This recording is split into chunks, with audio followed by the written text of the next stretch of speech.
우리 구약 성경에 있는 말씀이 되겠습니다. 말라기서 우리 1장 2절과 3절의 말씀, 미가서 6장 6절로부터의 말씀 우리 함께 보겠습니다.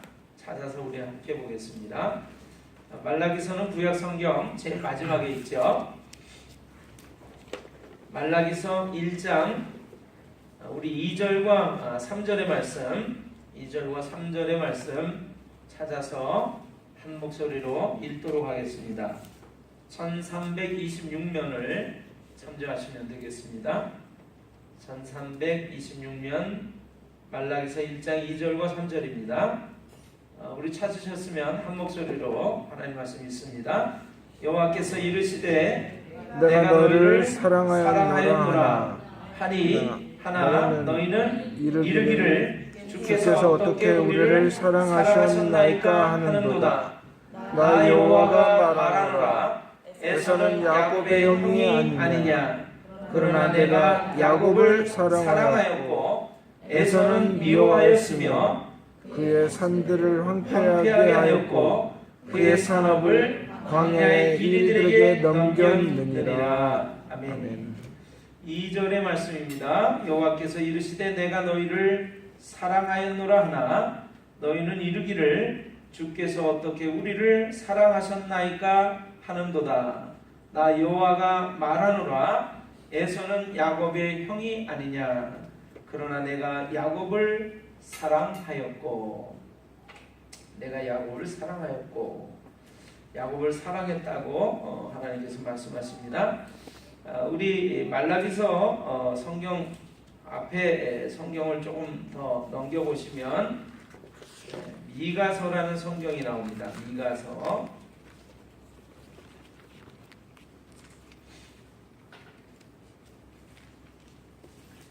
미가서 성경 6장입니다.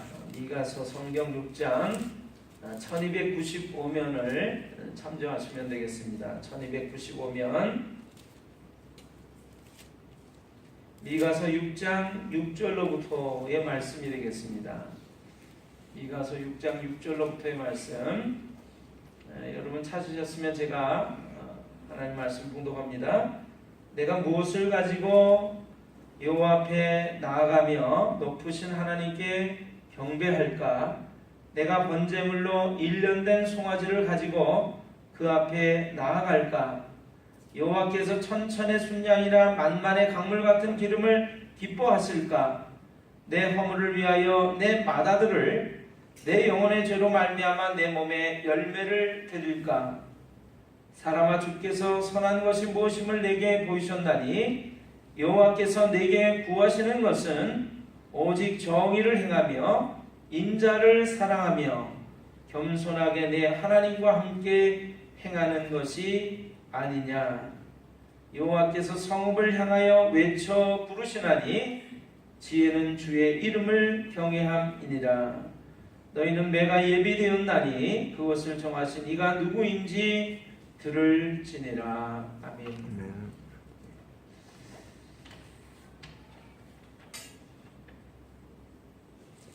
여러분 받으신 주보를 주보 앞면을 안에 있는 부분을 좀 한번 열어보시면 좋겠어요.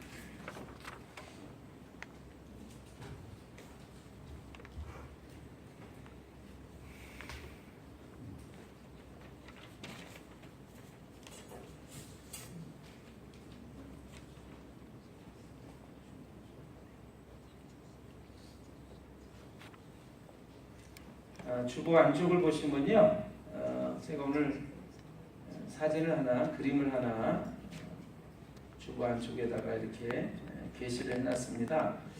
그 내용이 뭐냐면 레위기서 9장 1절로 21절 사이에 있는 말씀인데, 여러분 한번 그 말씀 같이 한번 읽어볼까요? 내 자녀를 몰렉에게 주어 불로 통과하게 하지 말라. 내 자녀를 몰렉에게 주어 불로 통과하게 하지 말라. 이렇게 되어 있습니다. 이 몰렉이라고 하는 거는요, 그 당시 이방인들이 섬기던 신의 이름인데요. 몰록 또는 몰렉이라고 부르는데 지금 이제 우리 사진을 보시면요, 한 우상이 이렇게 의자에 앉아 있는 듯한 그런 모습이 있고요. 그 앞에 제사장인 사람이 아기를 그 우상한테 이렇게 바치는 그런 모습이 있습니다. 그래서 이 몰렉이라고 하는 신은요, 머리는 송아지의 형상을 하고 있고 몸은 사람의 몸뚱이를 가지고 있는 신의 모습이에요. 그런데 이 몰렉은 이제 죽음을 관장하는 신이라고 얘기를 하는데 사람을 이렇게 제물로 갖다 바치는 인신공양이라고 하는 인신 제사를 드리는 그 모습 속에서 사람의 아이를 이렇게 원하는 그런 신으로 묘사가 되고 있습니다. 그래서 이 몰렉 또는 몰록이라고 하는 이 신한테 이제 살아있는 아기를 지금 갖다 바치는 모습이에요. 근데 지금 제가 이제 영상을 보여드릴 것인데요. 이 송아지 머리를 하고 사람의 몸을 하고 있는 이 몰렉이라고 하는 신은 보통 팔을 이렇게 두 팔을 내민 모습으로 이렇게 형상을 만들어 놨습니다. 근데 이 팔을 내민 손이 약간 미끄러지게 돼 있어요. 그래서 이게 다 뭘로 만들어졌냐면 청동으로 만들어졌는데 아이를 갖다 바치면 이 손에다가 딱 올려놓는 순간 아이가 미끄러져서 이 손 사이로 떨어지게 돼 있습니다. 근데 이 두 손 밑에는 뭐냐면 뜨거운 불을 불태우고 있어요. 그래서 살아있는 아기가 산채로 이제 불에 떨어지죠. 그래서 불타서 이렇게 이 몰렉이라고 하는 신한테 바치는 그런 제사를 옛날에 사람들이 이방인들이 드렸습니다. 그래서 이런 비슷한 영상이 제가 옛날에 그 인디아나 존스라고 하는 영화가 시리즈로 있는데 그 영화를 볼 때 이런 장면들이 하나 나온 게 있어요. 그래서 여러분들한테 한번 좀 보여드리는 게 좋겠다 싶어서 준비를 좀 했습니다. 볼륨을 좀 키워주시고 우리 한번 영상을 좀 보겠습니다.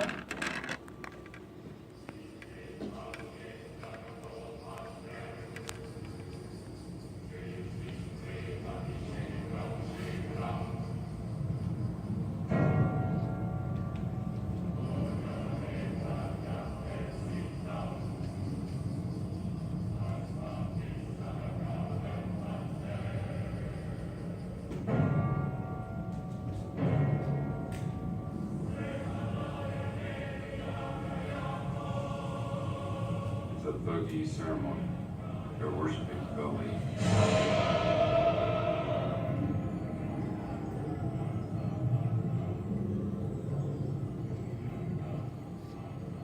Have you ever seen anything like this before? Nobody's seen this for 100 years.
बलि भागती काली माँ, मुक्ति देगी काली माँ। 가리마, 가리마, 가리마, शक्ति बलि चढ़ाओ तेरे आगे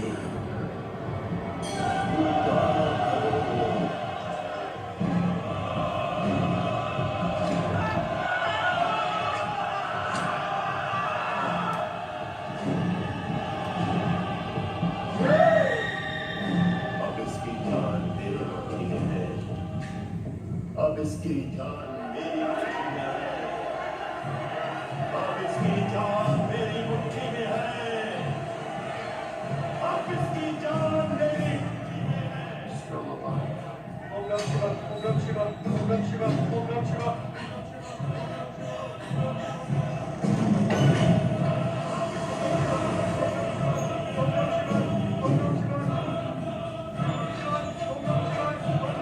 नमः शिवाय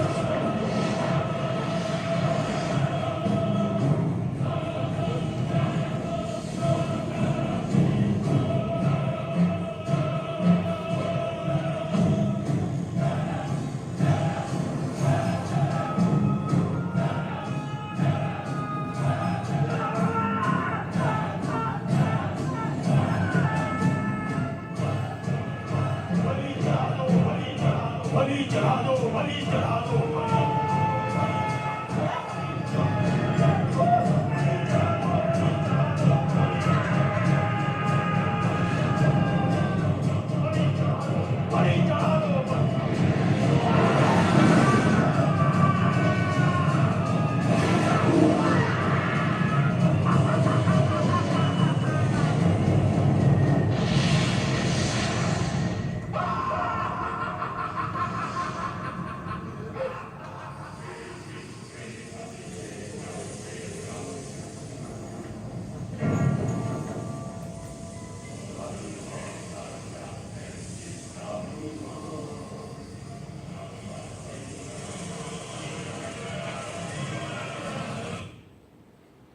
잘 보셨죠?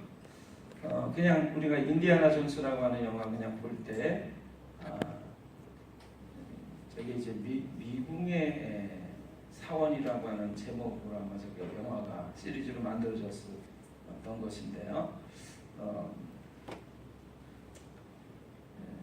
저 안에서는 이제 밀교라고 하는 아주 비밀스러운 종교 의식이 이렇게 행해지는 어떤 모습을 얘기를 하고 있습니다. 그런데 지금 저 장면을 보시면 이게 송아지 소뿔을 한 제사장이 나와가지고 사람을 산채로 이제 그 어떤 신한테 바치는 그걸 이제 공양한다고 그래요. 갖다 바치는 그런 제사 모습이 그려져 있습니다. 성경에 이 송아지 머리를 하고 사람은 사람의 어떤 몸뚱아리 형상을 한 그 신을 몰록이라고 그러는데 많은 사람들이 놀라운 축복을 받기 위해서 또 신 앞에 더 가까이 나아가기 위해서 제사를 드리는데 자신의 맏아들을 특별히 남자아이를 이렇게 산채로 저렇게 갖다 바치거나 또는 불이 타오르는 그 불 속을 걸어가게 해서 결국엔 타 죽게 하거나 또는 죽여서 이렇게 불태워 드리는 그런 제사를 드렸다고 해요. 하나님께서 그것을 굉장히 가증하게 보셨습니다. 너무너무 싫어하셨어요. 왜냐하면 하나님의 형상을 닮은 인간의 생명이 그 마귀에게 이렇게 불타 없어져서 바치는 그런 것들을 너무나 싫어하셔서 레위기라고 하는 성경에 하나님께 이제 제사를 드리는 방법을 설명하고 있는 성경이 레위기인데 그 레위기에 절대로 이러한 제사를 드리지 말라고 말씀을 하시죠. 그래서 몰록 사진 한번 조금 볼까요? 네. 1번부터 그냥 한번 좀 봅시다. 조금 크게. 자, 이게 이제 몰렉의 그 형상이 되겠습니다. 송아지 머리를 하고 있죠. 그다음 넘겨주시고. 자, 이게 지금 얼굴은 이제 소의 머리를 하고 있고 몸은 사람의 형상을 하고 있는 몰렉의 우상 형상이에요. 또요. 요거는 요거는 지금 제가 주보안에다가 그렇게 사진을 게시를 해 놓은 것이고요. 자, 이거 보시면 조금 더 크게 해주세요. 지금 보면 이 몰렉이라고 하는 신한테 제사장이 이제 아이를 갖다 바쳐요. 그래서 손을 이렇게 벌리고 있는데 그게 다 청동으로 만들어진 것입니다. 그래서 불에 막 달궈져 가지고 올려만 놔도 타 죽죠. 타 죽는데 그 내민 팔 밑에는 커다란 불이 타오르고 있어요. 그래서 아이를 딱 갖다 바치는 순간 그 아이는 불로 떨어져서 화마 속으로 불 속으로 이제 떨어져 내리게 되어 있습니다. 자, 그런 그림을 제가 이제 요거는 그 몰렉이라고 하는 우상을 만들었는데 지금 이제 팔을 벌리고 있고요. 근데 이 아궁이를 이 몸뚱아리 전체에 몇 개를 해놨어요. 그래서 제일 밑에는 가장 큰 불 아궁이가 있고 중간중간에는 뭐 짐승이나 곡식이나 이런 거를 갖다 바치고 맨 마지막에는 사람을 갖다 불태울 수 있는 불 아궁이가 되어 있는 그림입니다. 예, 됐습니다.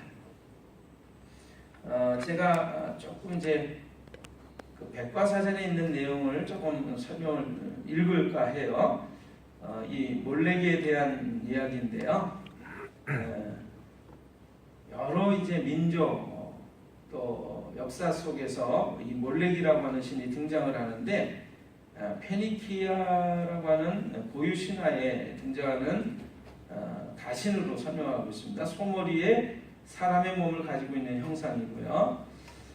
이것이 유명한 것은 인신공양의 제사 방식 때문이었는데 제물로 선정된 아이를 사진과 같이 노치나 동으로 만들어진 소머리 형상인 우상에게 바치게 되는데 이 우상의 가슴 부분이 아궁이로 되어 있어서 여기에 불을 지펴서 우상이 시뻘겋게 달아오르면 그 팔에 살아있는 아이를 안기는 방식이었습니다. 이때 아이의 절규하는 비명소리를 사람들이 특별히 부모가 들을 수 없도록 매우 시끄러운 북소리를 곁들였다고 합니다. 우리가 지금 들리는 북소리 같은 것들이 그런 것들을 가리기 위한 거예요. 절규하고 고통스러워하는 소리들이 가려지게 하기 위해서.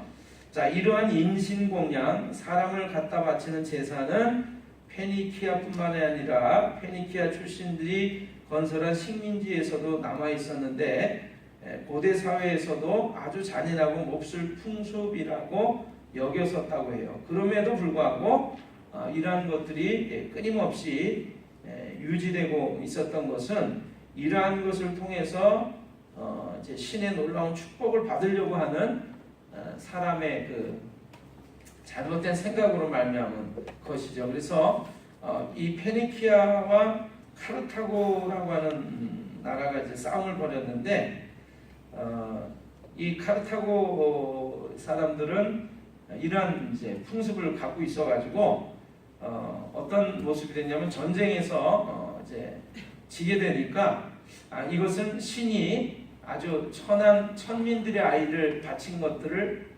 아주 화가 났기 때문이다 그래가지고 귀족들의 아이를 200명을 바치기로 하자 그랬는데 그 당시 사람들이 다 찬성을 했다고 그래요. 근데 200명보다 더 많은 아이를 바치게 됐는데 300명이나 되는 아이를 산채로 바치는 일이 있었다고 합니다.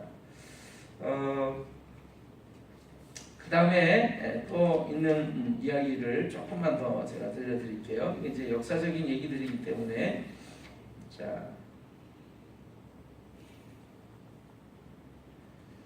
이 몰렉에 대한 이제 고대 사람들의 언급된 글이 있는데 여기도 똑같은 이야기들이 있습니다. 이러한 형상을 띤 청동 형상이 있고 두 팔을 양쪽으로 벌리고 있습니다. 그 가운데엔 활활 타오르는 불꽃이 있었으며 이것은 살아있는 아이들을 집어삼키는 것이었습니다. 이 불꽃이 아이들의 몸을 삼킬 때 그 청동상의 사지와 벌어진 입은 거의 웃는 것처럼 불이 치솟았고 이는 그 몸이 완전히 죄가 될 때까지 그리했다고 합니다. 이것을 가리켜서 냉소적인 웃음이라는 뜻으로 알려진 표현이 있기도 하는데 이것은 사람이 죽을 때 웃는 것을 묘사하기 때문이라고 합니다. 플라톤이라고 하는 사람이 이 이야기를 설명을 했습니다. 이 빨갛게 달구어진 손바닥 위에 올려놓으면 그 아이는 이 팔을 따라서 가운데로 굴러 떨어지며 곧 석상 중앙, 이 우상의 중앙에 활활 타오르는 불 속으로 떨어져서 죄가 되어버리고 만다고 합니다. 이 성경에 나오는 이 몰렉에 대한 이야기는요, 이런 얘기로 되어 있습니다. 이스라엘 사람들 가운데서도 이 몰렉이라고 하는 신을 섬긴 사람들이 있었고, 이스라엘을 통치하던 임금들 가운데서도 임금마저 이렇게 몰렉이라는 신을 섬김으로 인해서 하나님의 분노를 샀는데요. 이 어린 아이들을 산채로 인신공양을 요구했기 때문이라고 합니다. 그 방법은 아주 잔인했는데, 몰렉의 상에는 7개 정도의 구멍을 만들어 놓고 순서대로 밀가루, 암양, 암소, 산비둘기 등을 집어넣고 마지막에는 인간 아이를 집어넣었는데, 인간 아이를 집어넣을 때 비명 소리를 지우기 위해서 북과 나팔 소리로 이를 가렸다고 합니다. 자, 그래서 이런 내용들, 그래서 이 유다의 왕인 아하스와 므낫세라고 하는 임금이 아수르의 침입을 받게 됐을 때 자신의 아들을 이 불리로 지나가게 했다라고 하는 이 몰렉의 신에게 자신의 아들을 바쳤다라고 하는 내용이 있습니다. 그래서 하나님께서 처음에 이스라엘 백성들이 애굽에서 출애굽해가지고 가나안 땅에 들어갈 때 그 당시에 고대 민족들, 많은 나라 사람들이 다 이 몰렉을 섬기고 있었어요. 그리고 가나안에 사는 그 민족들조차 이 몰렉을 섬기면서 살아있는 사람을 갖다 바치는 제사 방식이 유행하고 있었기 때문에 하나님이 이 이스라엘 백성들이 가나안 땅에 들어갈 때 하나님께 드리는 제사 방식을 자세히 설명해 주시면서 절대로 이렇게 아이를 산채로 이 불 가운데 지나가게 하는 몰렉에게 인신 공양을 바치는 제사를 하지 말 것을 금하신 것이 성경에 기록이 되어 있습니다. 그래서 여러분들한테 그 내용을 오늘 말씀을 증거하기 전에 잠깐 설명을 해드렸어요. 여러분 오늘 말라기서 성경 보셨는데 말라기서에 이렇게 되어 있습니다. 하나님께서 사람들에게 이렇게 얘기하세요. 뭐라고 하냐면 내가 너희를 사랑하였다. 내가 너희를 사랑하였다. 이렇게 말씀하시니까 사람들이 이렇게 묻습니다. 하나님 어떻게 우리 사랑했습니까? 이렇게 얘기를 해요. 그거는 사랑했다는 말을 믿을 수 없다 이거예요. 사랑했다고 그러는데 뭐가 사랑했다라고 하는 겁니까? 사랑한 증거가 뭡니까? 그러면서 사람들이 묻는 거예요. 그럴 때 하나님께서 이렇게 말씀하십니다. 에서는 야곱의 형이 아니냐? 그런데 내가 야곱을 사랑했다. 동생인 야곱을 사랑했다. 그리고 에서를 미워했다. 그것처럼 내가 너희를 사랑했다. 이렇게 설명을 하고 계세요. 자, 옛날에는 이제 아들들이 태어나면 맏아들한테 가는 그 축복이 엄청났습니다. 모든 재산, 축복권이 다 그 처음 난 아들한테 상속이 되는 거죠. 그래서 저도 사실 이제 맏아들로 태어났는데 맏아들 또 제일 처음 태어난 손자 장손이라고 해서 굉장히 집안 어른들이 저를 이뻐하시고 귀하게 여겼던 기억이 납니다. 옛날부터 이렇게 고대로부터 전해져 오는 풍습이나 생각들은 첫 번째 태어난 아들, 맏아들, 또 형은 굉장히 여러 면에서 좋은 자리를 이제 점하고 또 귀하게 여김을 받습니다. 두 아들이 태어났는데 형으로 태어난 사람이 에서고 동생으로 태어난 사람이 야곱입니다. 형 에서는요 태어나는 순간 맏이라고 하는 맏아들이라고 하는 또 형이라고 하는 그 위치를 가지고 있었기 때문에 본인이 원튼 원치 않든 놀라운 것들을 다 거저받을 수 있는 그런 위치에 있었어요. 근데 에서는 그것만 있는 것이 아니라 에서는 굉장히 건장한 신체를 가지고 있었습니다. 그래서 그 옛날에는 사냥해서 이렇게 살아가는 모습 속에서, 즉 먹고 사는 데 있어서 재주와 능력을 아주 탁월하게 갖추고 있었던 사람으로 에서를 우리가 생각해 볼 수가 있습니다. 그는 타고난 사냥꾼이었고요. 피부도 아주 단단하면서 붉고 아주 남자다웠어요. 그래서 무슨 문제나 어려움이 있어도 그 문제를 헤쳐나갈 힘과 능력이 있는 사람으로 묘사되고 있습니다. 그런데 거기에 비해서 동생으로 태어난 야곱은 아주 유약하고 여성스럽고 또 집에서 이렇게 팥죽이나 끓이는 요리나 하는 그런 샌님과 같은 모습으로 우리가 좀 생각해 볼 수 있어요. 그러니까 태어날 때부터도 형하고 동생은 차이가 있게 된 것이죠. 자, 동생의 입장에서 동생인 야곱은 그래 어떻게 했을까요? 그런 좀 조건이 맞지 않는 불합리한 환경 속에서 살아남으려면 이 머리를 좀 써야 되는 것이죠. 어떻게든지 형이 힘과 능력으로 쟁취하는 것들을 이렇게 속여서라도 빼들어 가져야만 살아갈 수 있는 것이 야곱의 처지이면서 입장이라고 말할 수 있습니다. 그래서 야곱은 끊임없이 거짓말하고 속이고 꾀를 부립니다. 그래서 형에게 주어졌던 그 장자권을 배가 고픈 형이 이제 사냥을 마치고 막 돌아올 때쯤 해가지고 팥죽을 끓이고 있다가 그래서 그 배가 고픈 형으로 하여금 야, 그 팥죽 한 그릇만 좀 다오 그랬더니 그럼 형의 장자권을 나한테 넘겨라 그래가지고 팥죽 한 그릇 주면서 장자의 권리를 이렇게 의미적으로 빼들어오는 그런 모습을 하는 거죠. 그것뿐만이 아닙니다. 형이 아버지가 돌아가시기 전에 놀라운 축복을 받고 상속받을 수 있는 그 모습 속에서 형 먼저 형처럼 꾸미고 들어가서 눈이 잘 보이지 않는 아버지에게서 그 축복권까지 받아내는 것이 야곱의 모습이었죠. 그런데 여러분 한번 생각해 보세요. 야곱이 그렇게 자기의 그 잔꾀를 부려서 살아가려고 몸부림을 치게 됐을 때 과연 그 잔꾀대로 축복의 삶을 살았느냐라고 하는 것을 우리가 성경에서 살펴보면 그렇지 못하다라고 하는 것을 우리가 알 수가 있습니다. 형을 속여서 그 축복권과 장자권을 빼들어낸 것 때문에 형한테 죽임을 당할 뻔합니다. 그래서 할 수 없이 외삼촌의 집으로 멀리 도망을 가게 되죠. 어제까지는 아버지 어머니의 사랑받는 아들로 정말 등 따시고 맛있는 음식을 마음껏 먹을 수 있는 편안한 환경에서 살다가 그 잔꾀를 부린 것 때문에 이제 오늘날은 도망자의 신세가 돼서 수십 년간을 남의 집 살이를 하다가 오는 것이 야곱의 삶이죠. 그것뿐만이 아닙니다. 자기가 남을 속인 것만큼 그 배 이상으로 속임을 또 당합니다.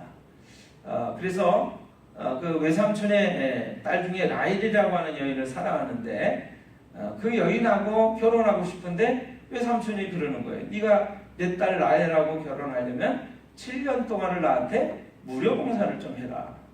그래서 너무나 사랑하니까 그 여인을 너무나 사랑하기 때문에 그 7년이라고 하는 시간을 수일처럼 여기면서 열심히 외삼촌을 위해서 일을 해줍니다. 가축을 치고 집안일을 보살피죠.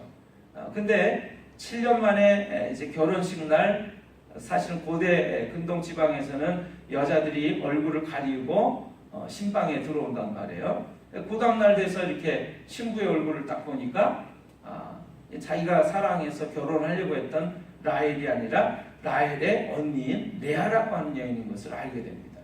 외삼촌은 항의하는 이 야곱에게 우리 지방에서는 풍습이 그렇다. 먼저 형을 시집 보내기 전에 동생을 시집 보내는 것이 옳지 않기 때문에 네가 정말 사랑하는 라헬하고 또 결혼하기를 원한다면 7년간을 더 일을 해라. 이렇게 얘기를 하죠. 자, 우리가 아는 그 성경 그래서 이 야곱이 정말 자신의 깨와 머리로 노력으로 애쓰는 수고와 방법으로 잘 살아보려고 하지만 결국에 잘 살기보다는 너무나 그 잘 사는 것 대신에 얻게 되는 고달픈 인생을 우리가 성경을 통해서 읽어볼 수가 있습니다.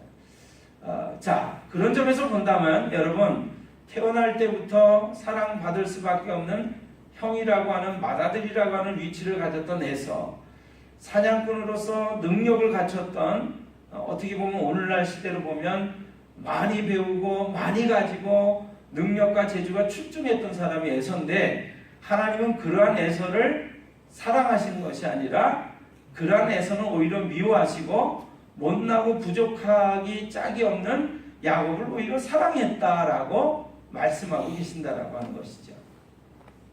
자, 그래서 사람들이 내가 너희를 사랑한다 이렇게 말을 하니까 하나님 뭘 우리를 사랑하신다고 말할 수 있어요? 어떤 것을 증거로 우리를 사랑한다고 말씀하실 수 있어요? 라고 얘기하니까 내가 야곱을 사랑했다라고 하는 것으로 내가 너희를 사랑한다는 것을 이제 말씀하고 계신 것이죠. 자, 우리가 미가서라고 하는 성경을 읽었는데 여러분, 미가서 성경에는 이렇게 되어 있습니다. 하나님 앞에 나아가는데 이 사람이 말이죠, 천천에 또 만만에 이런 짐승들의 생명을 바쳐서 기름을 바쳐서 하나님께 제사를 드릴까? 또는 그거보다 더한 거, 어떻게 보면 나의 삶의 미래라고 얘기할 수 있는 내 아이들, 내 자녀들 가운데서 제일 소중한 그 맏아들을 하나님께 바칠까? 또는 내 자식들을 하나님께 바칠까? 그러면서 고민하는 얘기가 나옵니다. 미가서에.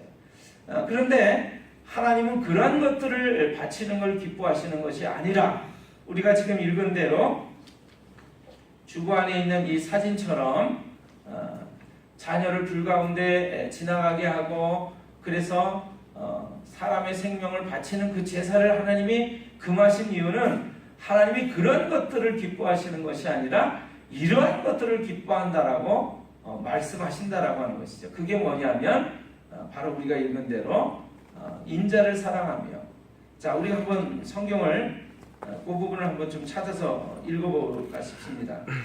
미가서 6장 6절로부터 말씀 한번 펼쳐보실까요?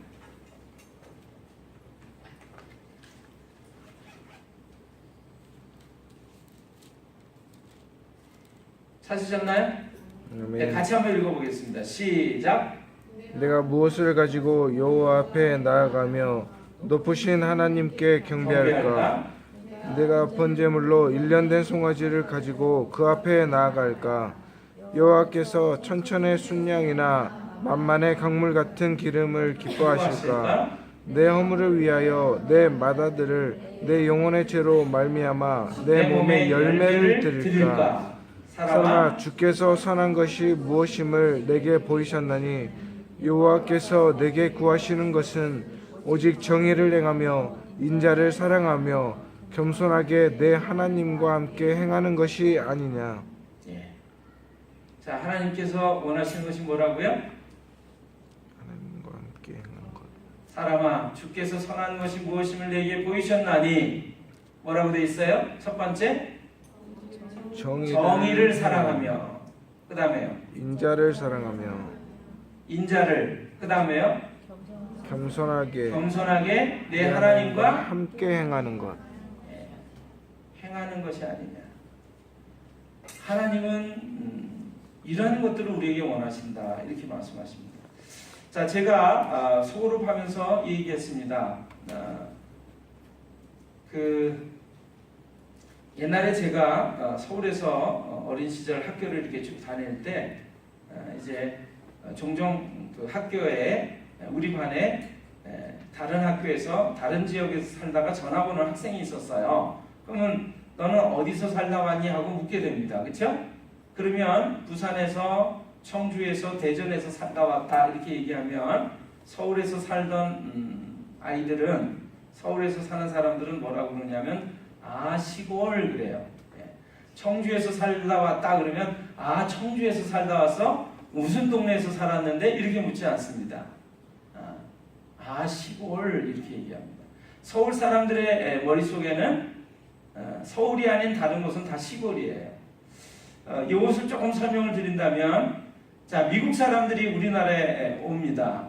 우리나라에 오는 게 그렇게 쉽지는 않은데, 미국 사람들이 조금 나이 드신 분들이 우리나라에 오면 우리나라를 어떤 나라로 생각하냐면 6.25 전쟁 때 그 전쟁으로 인해서 모든 건물이 다 무너지고 전기도 끊어지고 물도 끊어지고, 그래서 못 먹고 못 사는 과부들이 즐비하고, 그래서 거지들이 즐비한 그런 나라라고 생각을 해요. 근데 딱 와보니까 어때요?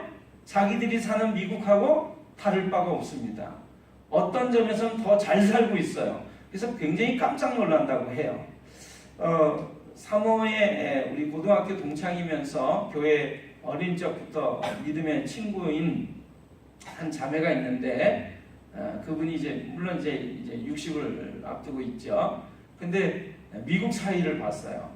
그래서 그 미국의 부모님들이 이제 그 며느리 그 집인 이 한국을 한번 방문하고 싶다고 해서 초청을 했대요. 근데 이분들이 오면서 바리바리 뭘 좀 싸들고 왔어요. 왜냐하면 못 먹고 못 사는 한국 사람들을 위해서 이제 좀 도와주고 싶은 마음에 온 거예요.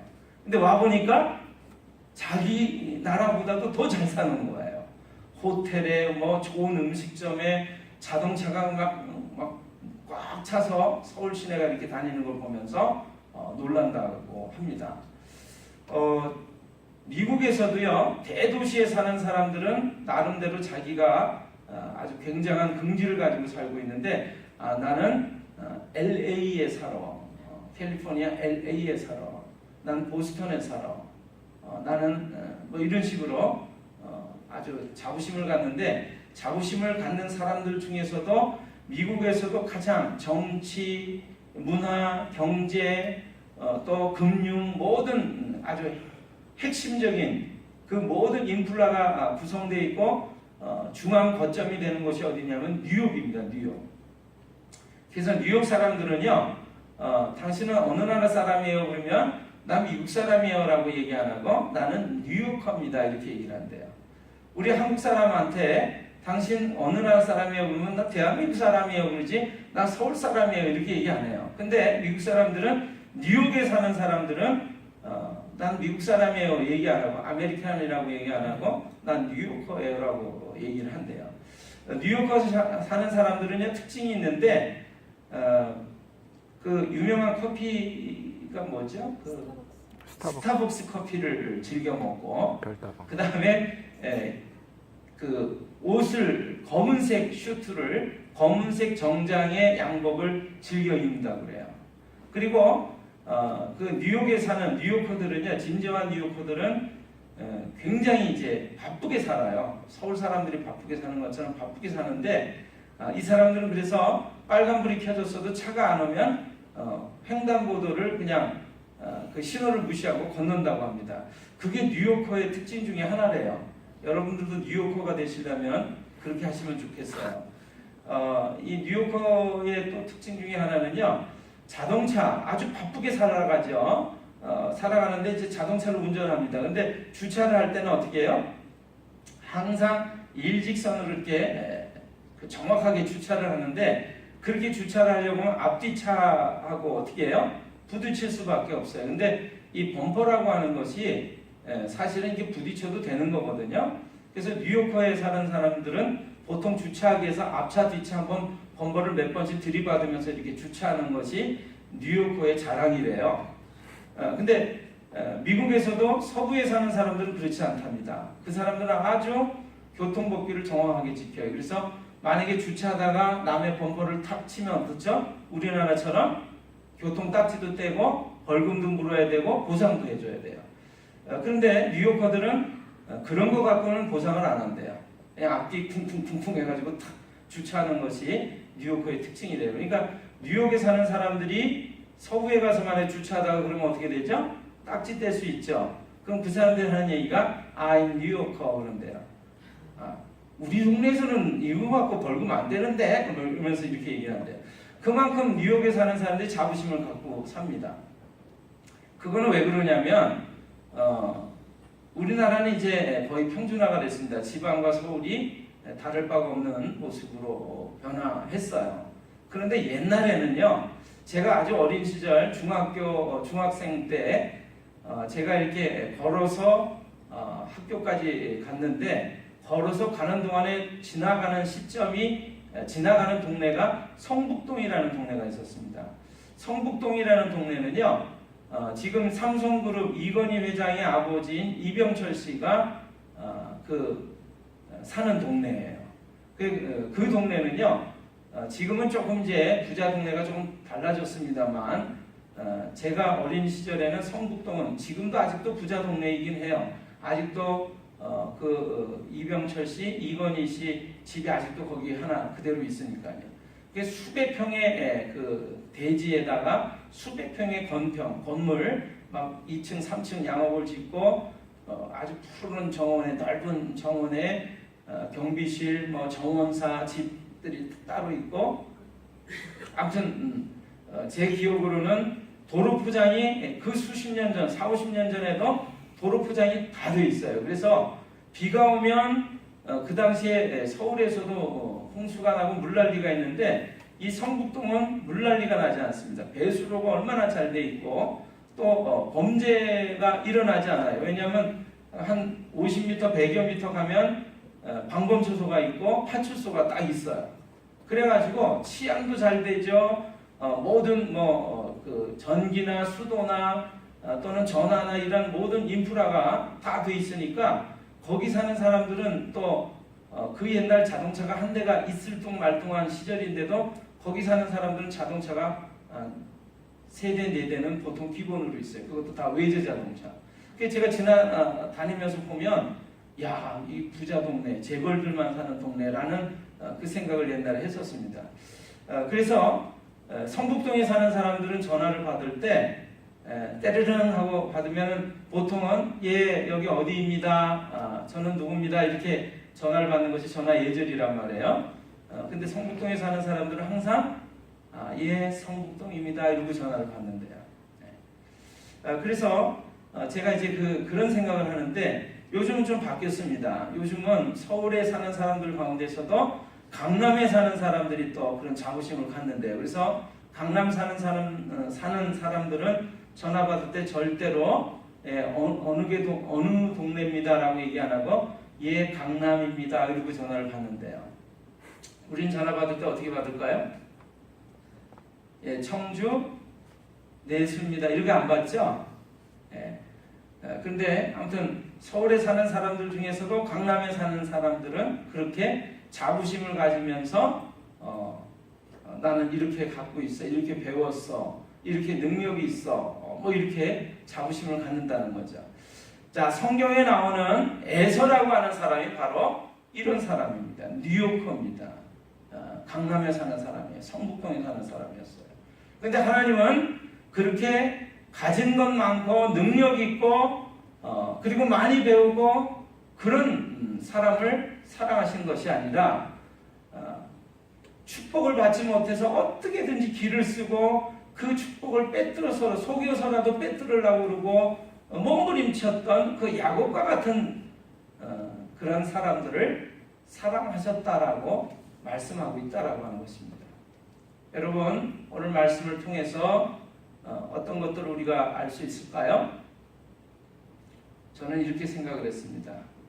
우리는 잘났다라고 하는, 우리가 주류라고 하는 그런 에서와 같은 사람 편에 우리는 서지 못하는 것을 고백할 때가 많아요. 실제적으로 우리는 에서이기보다는 야곱과 같은 이들입니다. 그런데 하나님은 그렇게 잘난 에서를 사랑한다고 말씀하시는 것이 아니라 못났지만 부족하지만 그래서 잘 살아보려고 정말 살아보려고 몸부림을 치지만 그래서 살 수가 없어서 하나님, 저는 하나님밖에 없어요라고 의지하는 야곱과 같은 자들을 사랑하신다라고 말씀하세요. 여러분, 오늘 하나님이 이렇게 말씀하십니다. 내가 너희를 사랑하였노라 하나 너희가 어떻게 우리를 사랑하셨나이까? 에서가 야곱의 형이 아니냐? 그러나 내가 야곱을 사랑하였고 에서는 미워하였으며. 오늘 주보를 보시면 오늘 설교의 제목, 말씀의 제목은 내가 야곱을 사랑하였고 라는 것입니다. 우리가 종종 삶을 살아가면서 하나님, 저는 재주가 없어요, 능력이 없어요, 부족해요, 저는 가진 것이 없어요, 하나님 그런데 정말 저는 잘 살아보고 싶어요, 살아보려고 몸부림치고 있고요, 또 몸부림쳤었어요, 그래도 내 힘으로는 되어지지 않아요, 하나님 저는 어떻게 하면 좋을까요? 라고 말하게 될 때 이렇게 말씀하시는 하나님의 음성을 듣게 되시기를 바라요. 내가 그러한 야곱을 사랑하였다, 내가 지금도 야곱과 같은 너를 사랑한다 라고 하는 음성을 듣게 되시기를 바랍니다. 아멘. 오늘 그렇게 우리를 사랑하세요. 하나님은 저렇게 자식까지 바치는 인신공양까지 하는 그 온전한 희생과 하나님께 대한 사랑을 원하시는 것이 아니라 겸손하게 하나님과 함께 움직이는 거, 행하는 것을 원하세요. 인자를 사랑하는 것, 하나님의 아들, 그분의 아들 예수 그리스도를 사랑하는 것을 원하세요. 그리고 하나님은 우리에게 정의로운 것들, 올바른 것들을 사랑하는 것을 원하신다라고 하는 것입니다. 이것이 우리에게 원하시는 거예요. 여러분, 저는 저 영화를 보면서도 다시금 생각을 했어요. 아, 다행이다. 하나님이 만약에 내 큰 딸을 바쳐라, 내 작은 딸을 바쳐라 라고 요구하시는 하나님이라면